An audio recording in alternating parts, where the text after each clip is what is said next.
All right, let's begin in the Netherlands, shall we? South Africa will today ask the International Court of Justice in The Hague to instruct Israel to stop its offensive on Rafah.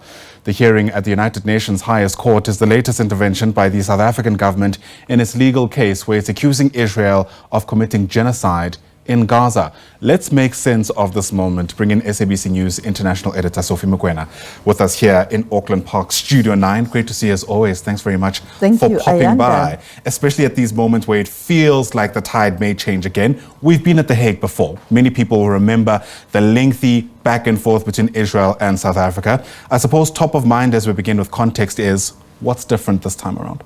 Well, I think what's different is the argument. You know that we've been there for the first time. It was in January. South Africa went back, and now South Africa is back at The Hague. The issue here, what's at stake, is what has transpired in Rafah, the latest military operation by the Israel Defense Force in Rafah, which is a place where people don't even have houses. This is a refugee camp where you have 1.2 million people who have fled Gaza on instruction of the Israel Defense Force. And from here, there's nowhere to go for these people, 1.2 million people. And we saw the military operation when it started, how many women and children were killed. The second issue, there has been a discovery of many graves, mass graves in Gaza, and therefore South Africa wants accountability. At this moment, Israel has occupied the border, the Rafah border, so the movement in relation to delivery of aid to Gaza is hampered, and therefore this is part of what the Genocide Convention talk about in relation to what you are not supposed to do during war, even if it's war. And I think the person who summed it well in terms of why South Africa is back at the ICJ is President Cyril Ramaphosa. When I spoke to him in Pretoria 2 days ago, perhaps let's take a listen why South Africa is back at the International Court of Justice.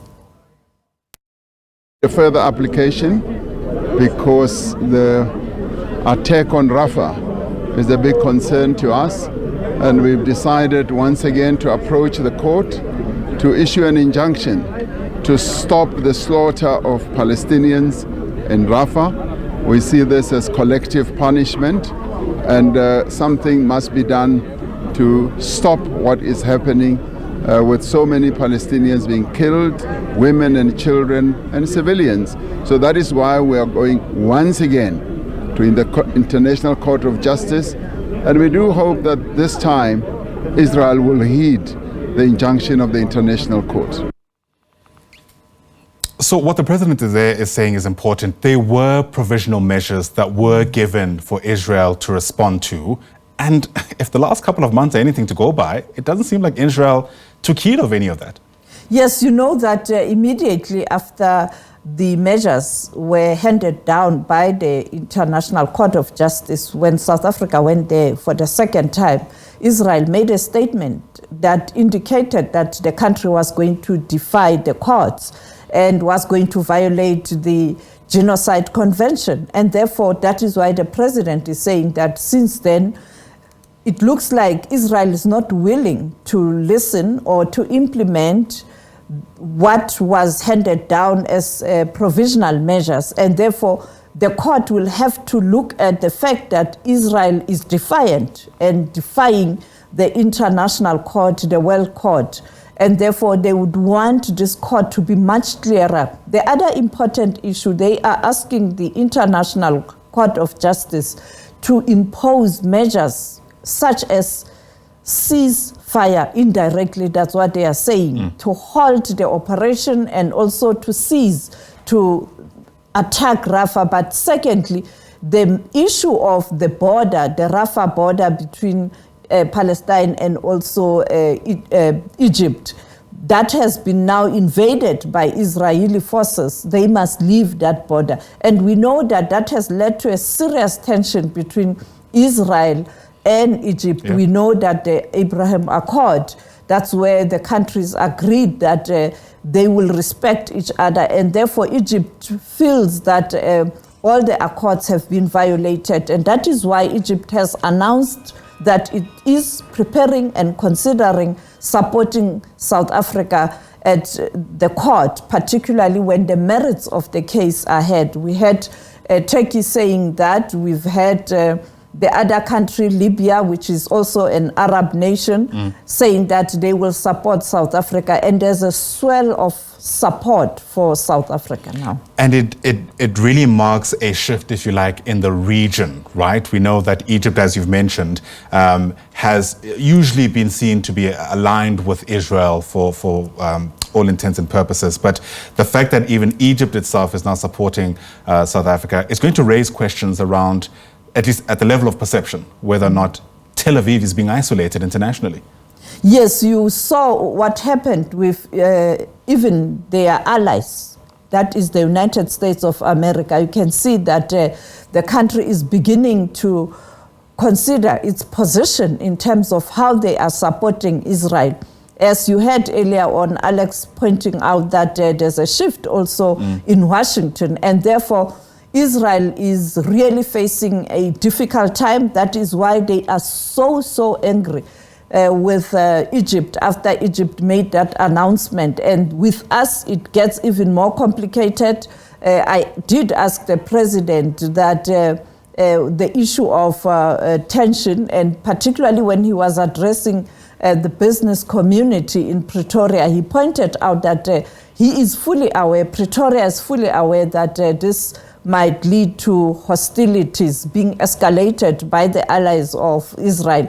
But South Africa is prepared to deal with the aftermath, and South Africa will not waver. South Africa will not pull back. They are continuing to support Israel. And I think we saw even those international organizations that came to South Africa for that conference since Friday, Saturday, Sunday last week, on Monday visiting the Luthuli House, that is the ANC headquarters, and calling on the Muslim nations or Muslim communities to support the South African government, and in the country calling on those who are supporting Palestine during elections, this coming election, to support the ANC. And that might also bring a different perspective in terms of the results when you look at areas such as the Western Cape, where you have a large number of support for the Palestinians, including provinces such as KZN.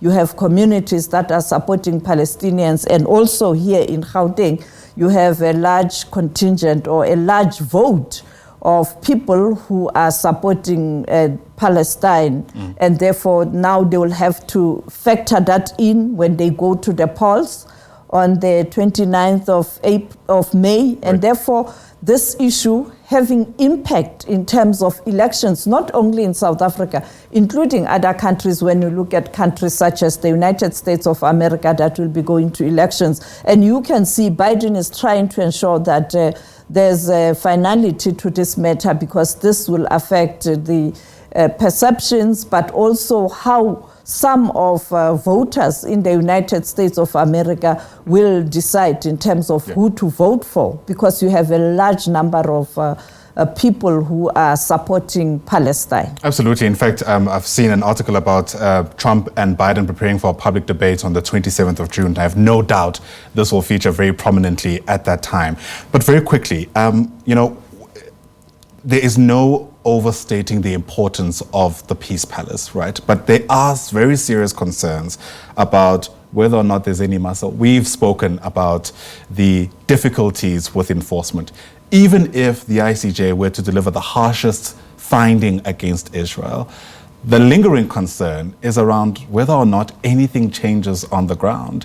And if, the situation since January is anything to go by, it almost feels like there are very few people in the world who could ever hold Israel accountable if, in fact, they are found to have been guilty of genocidal intent. I think the measures will help, because in my observation, remember, I've been covering this war or this conflict since it started on the 7th of October. You can see the phases and the strategy of Israel. This is the end. From here where to, there's nothing to attack. we are moving towards the end of this confrontation or this conflict. Unfortunately, with more than 30,000 people who have died, women and children, the mass graves that we are talking about, the destruction of Gaza. And it's a human catastrophe, as the Secretary General of the UN has summed it.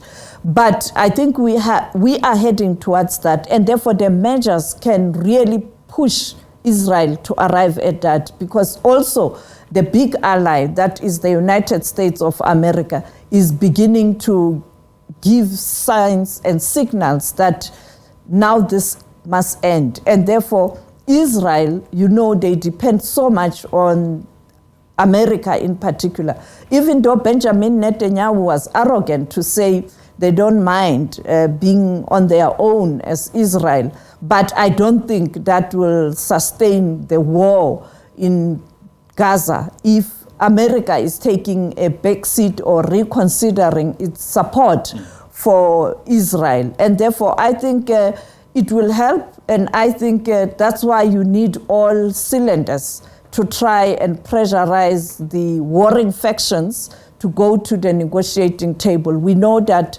Hamas stands ready to negotiate a permanent ceasefire, not just a ceasefire, but Israel is saying they are not happy about the agreement itself. And therefore, but I think we are now heading towards that. The big question now, I think now we must focus on the rebuilding of Gaza, which is going to be a global politics and economic politics also. Absolutely. And of course, there's going to be questions around if we rebuild Gaza, whether or not we might find ourselves in this place yet again if there's a flare-up of the violence. But Sophie Mokoena, that's the time we have. Thanks very much as always. 3 o'clock, I think, is the time given, right? 3 o'clock at the time, but we'll carry that live, but also we'll have updates hourly as we build up to that important presentation by South Africa. And of course, tomorrow, we expect Israel to reply. Other people are saying it's unlikely. We don't know. We'll see. Alex was telling us that it seems that his sources are saying Israel will send some representatives. But you're right.